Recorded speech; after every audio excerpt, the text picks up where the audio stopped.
laps, consistency, ride your own race, and you got to get that start because especially on this 450, that roost hurts. Big time. Oh, yeah. I think we had a good quote from Millsaps, though. I don't know. Yeah, we did. Go there. Hey, Diana Dahlgren, Miss Monster Energy Supercross ready to go. The 30-second board, and so are we. And I even noticed that both of the Alessi brothers are lined up to the right side of the middle of the gate, right next to each other. So there you go, 800 and 801. Let's see who's got the skills to get the whole shot here. Both on the same team, same bikes. Can somebody take a win away from Villopoto, or will he add to the record books? Here's the gate in Toronto. Millsaps tries to get the drive. Brayton. Can Brayton do it? Brayton with the Nuclear Cowboys hole shot. And here the Honda rider is off to the lead with Millsaps chasing right behind Villopoto.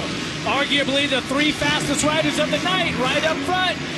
Got Weimer setting in fourth and Chisholm, I believe, in fifth. The Muscle Milk Honda rider has been getting better and better every week. He's been getting healthier. That's been making the difference. He told me, Jeff, that, you know, to beat Villopoto, you've got to be at your absolute best in every category because that's where Ryan is right now.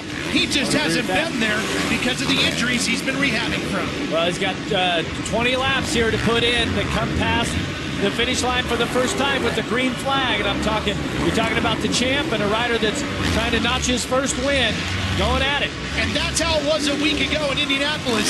Brayton led early. Villopoto stalked him and then was able to get him at the end because Brayton just ran out of basically physical stamina, still coming back from those injuries. Yeah, right here, Villopoto to the inside with an aggressive move. Can he get it done? No, Brayton still had the inside line in the next corner. And watch Villopoto, he is just attacking right now, not wasting any time. Devours him in that corner.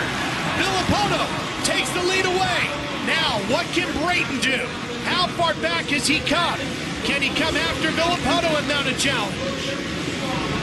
Millsaps just hanging back in third right now, watching all this go down. And yeah, Weimer's still in fourth, and Wyndham comes across in fifth right now. Villopoto trying to squirt away, with Brayton giving it everything he can to stay in touch. Boy, notice just how loose these turns are getting. They fixed them with the Bobcats and the Dozers, but what it's left of is instead of them being really rutted, they're really washed out and loose. Progressive pass of the race is going to be the one for the lead. Watch here as Villopoto just gets to the inside of Brayton right here, gets the line just a little more aggressive through the rhythm section. And Villopoto has got Brayton right on his tail. Brayton's fired up. He must have a line through the whoops because just before we came to this shot, the crowd came alive, and that's because Brayton is putting the pressure on the champ. Sounds like Villopoto had a bit of an issue through the whoops, Jeff. Here we go. Tries to jump through. Big cross run. That is a huck of epic proportions, but he keeps the Kawasaki on two wheels. But that also goes to show you how treacherous this 21st rider in the gate that we talked about, the racetrack itself, is here tonight. Arguably the best rider in the world, bar none, here tonight, Brian Villopoto, having his issues as well. Yeah, and that's going to be the story here for Brayton. He just needs to put in those strong, consistent laps. If he can keep the pressure on Villopoto, you never know how this thing could turn out. Certainly has the confidence at this point. But notice the riders being a little more timid through some of those sections. Even in these bowl turns right here, they're kind of sliding it around as it's really marbly and slippery. Here's Weimer battling with Millsaps. Those two fighting over third, and the Kawasaki rider Weimer takes it on this green machine. Nice pass right there. Weimer riding with a lot of confidence at this point. See how he gets through this rhythm section here. Has to seat bounce that, use a little momentum and the power from that 450. Now watch as he gets through the whoops right now. He's going to try to skip through some of them, and Millsaps just got on top. There goes Wyndham. Wyndham in fifth, Chisholm.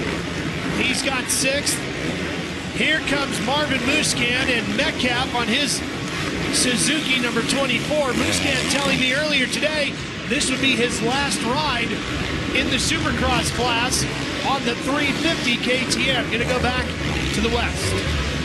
Go back to the West and ride the 250, and you never know, his teammate Ryan Dudgeon could be back. We could get word. You just never know when that's going to happen. Putting the pressure, or getting the pressure put on here by Metcalf. But see, as Metcalf trying to get just to the inside of the racing line, and as he slid up into the berm, he hit all those marbles. And it's just, if you make a pass, you better make sure that you have a wheel on the guy, because you do not want to slide that front wheel either into the side of his pipe. Watch right here, see, he's not quite close enough. He can't be as aggressive as what he'd like to be. Oh, he is through the whoops, though. Metcalf very aggressive there. Musquin on the inside, but Metcalf has really turned it up. And he's going to beat him to the corner. Give Metcalf now 8th position. Good battles all the way through the pack right here, as we're taking a look at the fastest lap, last lap around, was actually Brayton. Fastest lap of the main is Villopoto at a 47.1, and they're just about a second slower than that fast lap by Villopoto. That's Will Hahn on the 58. He's chasing Kanairi, who has the final spot inside the top 10.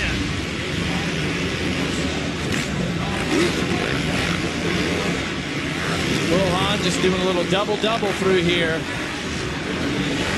Cole Seeley's gone back to the West as well, Jeff. That's why he's not here tonight. Nice opportunity, though, for Will here to, a little bit of concrete coming up in that line right there. You guys are going to have to move out of that line. It's going to be really difficult to jump that triple out of the turn. Going deeper through the field. Sipes, Gerke. Alessi right here. This is Michael Alessi. This is not the type of start that we usually see Michael Alessi get. Running outside the top 10 here. That puts him in 14th. 30 seconds off of the lead. His brother Jeff is all the way back in 19th.